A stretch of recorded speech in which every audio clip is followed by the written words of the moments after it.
What's up guys, Tim Little. Welcome back to TacticalBassin. Today we are talking about bait storage. You guys have requested this video for a long time.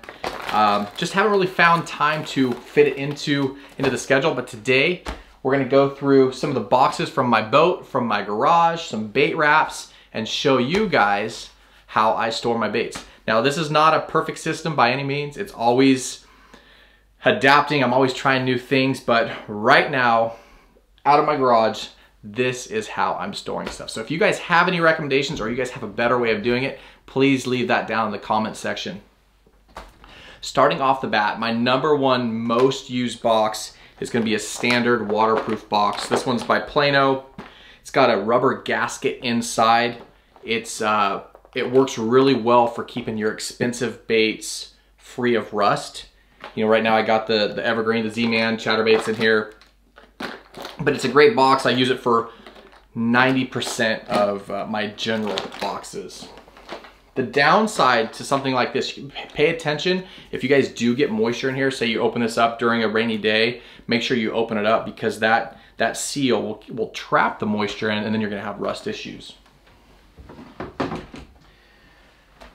Another really cool box that I like to use, it's a little bit different than most, is gonna be this Breathable Box right here. This is my frog box. I have 3 or 4 of these. I have one based on poppin' frogs, traditional frogs, walking horny toads, that sort of stuff. But these ones right here, what's cool about these boxes, like I said, they have the holes in them, they breathe. So summertime, when you're out frog fishing, you're switching up colors, you don't wanna leave your frogs all over the deck. You can throw them right back in the box and you don't have to worry about rust. So let's talk hooks. You know, this is a little system that I've used for a couple years now. This is how I store my treble hooks. I take a normal 3700 size box and I just kind of label them. You know, I have all my red hooks up here. I have my 1X, my 2X, my 3X, and 4X's down here, and based on size. I haven't had any issues with hook doling or tips getting messed up from being in there rattling around, but again, it's not a perfect system. I'm sure there's something better, but this is the system and the box that I use to store my treble hooks. One thing I will say, I've been really impressed with this Bass Mafia bag. Now this, I mean, I was a little hesitant at these at first. I thought that I could just go to Costco and pick up a big box of gallon Ziploc bags, but this thing is sturdy. It's super tight, super strong. It's got another Ziploc inside, and it has a zipper on the outside, so I haven't had any issues with water getting in these. But as far as storing hooks, I started playing around with another system, just taking actual Ziploc bags and tape, you know, here's all my centering pins. I put that in the Ziploc bag and I throw it in here. It's really easy to store in the boat, throw it in a compartment out of the way, and everything is right at your hand, and you don't have to worry about the hooks rattling around and doling themselves. But you know, if I want some beast hooks, I just reach in here and grab the beast hooks and they're all right there. So again, not a perfect system, but that is another way that I store hooks.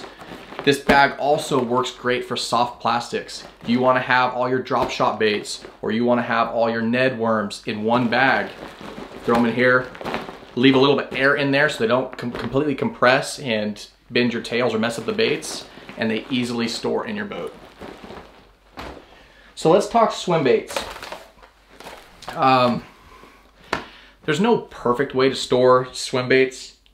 Soft swim baits, you're always worried about tails, right? You're worried about the fins and the tails bending and not looking natural in the water.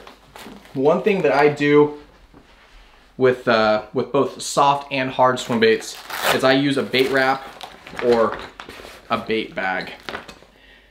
This right here, you can see some pretty high dollar glide baits in there. The reason I use this bag, it's super thick plastic. You don't have to worry about the hooks going through, but the benefit of using a bag like this versus a box, when you're paying a lot of money for some of these baits and custom paint jobs, you don't have to worry about them sliding around in a box and scratching and dinging up all the paint jobs that you just paid for. It's very easy to transport. You can put up to 8 baits. If they're smaller, you put more in there. Fits good in a backpack, in a compartment, and you don't have to worry about all those baits sliding together. But as far as soft swim baits, all I do is I put them back in a little blister pack, and then I slide them in here as well, and they fit great. Oh, I'll talk about this real quick. They also make little individual wraps. So if you have a bait on your rod, you can wrap this around your rod and store it, or you can throw your big bait in there. This is actually a 10-inch head. See some teeth marks on there. But this is just if I'm going to the lake, or I'm gonna jump in Matt's boat and I wanna bring a couple baits with me, I just set them in here in the bait wrap, make sure the tail is straight, and then Velcro it down, and never had any issues there. Real quick, I'm pretty easy. It's pretty normal. The other stuff I use, I mean, one thing I do, these little Bass Mafia boxes, these are really cool because they are waterproof. They have the waterproof gasket. They're very strong compared to other boxes in this size. And I will set up a box, like I have a drop shot box with my hooks and weights. I have a Ned rig box with all my different heads. I have a underspin box. So I'll have 4 or 5 of these boxes based on the technique that I'm doing. Spinnerbaits, just use a traditional spinnerbait box. Got the hook, it's got the hangers here, you just hang them over. Hopefully you guys can see that. Makes it really easy. It's got 2 different dividers. You can put, I don't know, 16, 18 baits in there. Some more hook. You guys can kind of see, again, waterproof, Plano. I have all the different hooks. One thing I will show you guys, I started this a while ago. I don't even know where I learned it from. I'm not gonna say it's my idea, but when I put hooks in a compartment, I actually cut off the tag and I put that in the bottom of the compartment. So I know that this is a Gamakatsu split shot drop shot number 2. Goes with all the hooks here. So I have all the different sizes, the name. So when I look at something and I know I need to order, I can just see what I'm low on and go order what I need. You can also get those little, you know, the little rust inhibitors or the little gel packs that come in like shoe boxes, whatever you buy stuff. You can get those, you can throw these in your boxes too, and that will help reduce the moisture. Last thing,